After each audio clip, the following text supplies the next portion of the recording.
আজ কয়েকদিন ধরে আকাশ মেঘলা, সাথে ঝিরিঝিরি বৃষ্টি, কিন্তু হঠাৎ করে আমাদের কেনাকাটা করতে ইচ্ছা হলো। আমি ছাদে গিয়ে দেখলাম আকাশে প্রচুর মেঘ।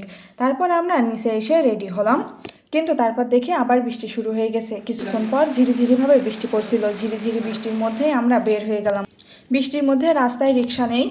কিছুক্ষণ পরে রিক্সা মামাকে ডেকে কলাবাগানের উদ্দেশ্যে রওনা হলাম। আমরা 3 নম্বর পানির ট্যাঙ্ক, আদর্শপাড়া হাটের রাস্তার মধ্য দিয়ে কলাবাগানের দিকে চলেছি। বৃষ্টির কারণে রাস্তায় তেমন কোনো গাড়ি নেই, লোকজনও কম চলাচল করছে।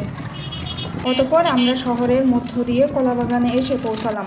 কলাবাগানে অনেক দোকান রয়েছে, তবে আমি ঝিনাইদহে থাকলেও আগে কখনো কলাবাগানে আসিনি। হাজবেন্ডের সাথে আমার প্রথম কলাবাগানে আসা। এটাই হলো কলাবাগানের মূল বাজার। আমরা এখানে নেমে রিক্সা মামার ভাড়া দিয়ে আমার নিজের কিছু কেনার জন্য ছিট কাপড়ের দোকানে প্রবেশ করলাম। দোকানদার মামার দোকানে অনেক ধরনের ছিট ছিল। মামা আমাদের বিভিন্ন ধরনের ছিট বের করে দেখাতে লাগলেন।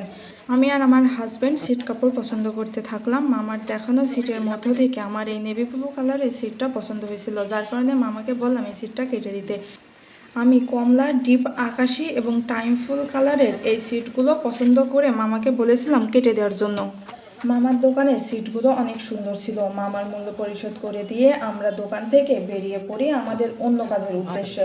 তবে শহরের থেকে কলাবাগানের ছিটের দাম অনেক কম ছিল। তারপর আমরা স্যামসংয়ের কাস্টমার কেয়ারের উদ্দেশ্যে রওনা দিলাম। এটা 3 তলার উপরে হওয়ায় আমরা সিঁড়ি দিয়ে উপরে উঠতে লাগলাম। হাজব্যান্ড ওখানকার সার্ভিসারের সাথে ফোনের সমস্যা নিয়ে কথা বলছিল। বৃষ্টির দিনে লোকজন কম থাকায় পরিবেশটা অনেক সুন্দর লাগছিল। ফোনের সমস্যাগুলো শোনার পর আমাদেরকে কিছুক্ষণ ওয়েট করতে বলল। আমরা বসে গল্প করছিলাম, এমন সময় সার্ভিসার এসে আমাদের ফোনটা আমাদেরকে ব্যাক দিলেন। তারপর আমাদের বাইরে কাজ থাকায় আমরা সিঁড়ি দিয়ে নেমে নিচে চলে আসলাম। নিচে নেমে একটু এগিয়ে যেতে অসম্ভব সুন্দর দৃশ্য দেখে আমরা বিমোহিত হলাম। আকাশে অসংখ্য চড়ুই পাখি উড়ে বেড়াচ্ছিল। পাখিগুলো উড়ে এসে একটি ফুল গাছ ও বৈদ্যুতিক তারে বসছিল এবং আবার আকাশে উড়ছিল। অসংখ্য এই পাখির উড়ার ঝাঁক দেখতে খুবই সুন্দর লাগছিল। এই জন্য আমরা একটু ক্যামেরা বন্দি করার চেষ্টা করলাম। পুরাতন ডিসি কোর্ট থেকে পায়রা চত্বর পর্যন্ত হঠাৎ জ্যাম বেঁধে যাওয়ায় আমরা পায়ে হেঁটে রওনা দিলাম। এবার আমাদের উদ্দেশ্য মা বাবার জন্য শাড়ি ও লুঙ্গি কেনা।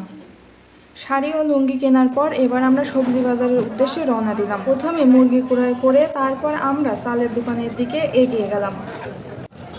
বৃষ্টির কারণে চারপাশ এতটা কাদা ছিল যে আমরা বেশি ভিডিও ধারণ করতে পারিনি। অবশেষে আমরা আসলাম চালের দোকানে। চাল অল্প করে আমরা ক্রয় করে নিলাম।